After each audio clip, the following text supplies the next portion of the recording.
So our social work program in Cheyenne Mountain School District is designed as a grassroots social work program that we say that our goal as the social work team is to address needs that are not academic in nature in order to eliminate barriers so that kids can reach their full potential academically. So that means that we are addressing everything from family needs such as housing,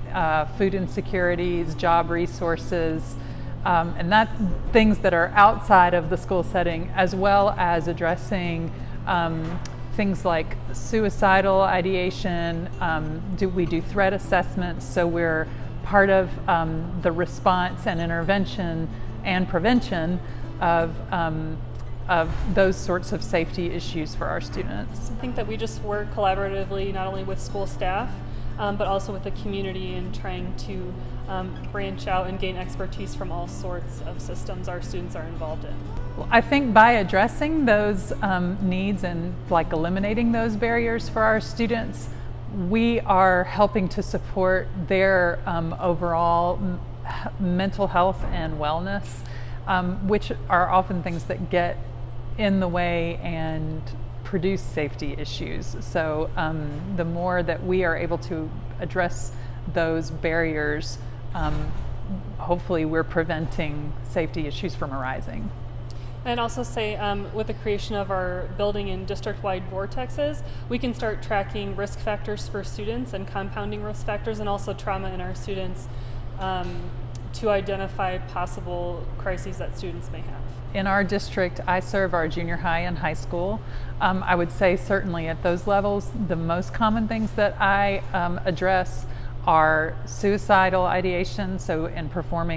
conducting suicide assessments with students, and addressing that kind of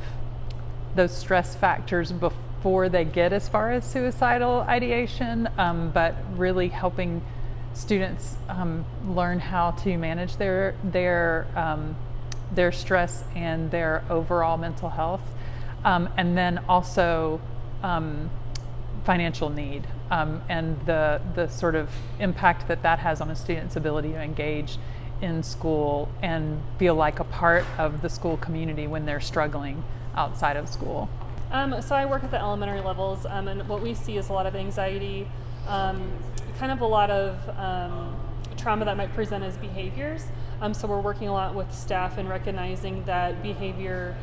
most of the time is communicating something else. And so we're kind of looking at what the function of that behavior is and helping staff mitigate that behavior within the classroom. I would say first and foremost, trauma-informed school programs and educating all of our school staff, not just our mental health professionals, but especially classroom teachers who are seeing the kids and seeing the impact of trauma on kids in their classrooms, is a huge, huge part of what they can do. And for schools that don't already have a social work program like ours, in many schools, social workers are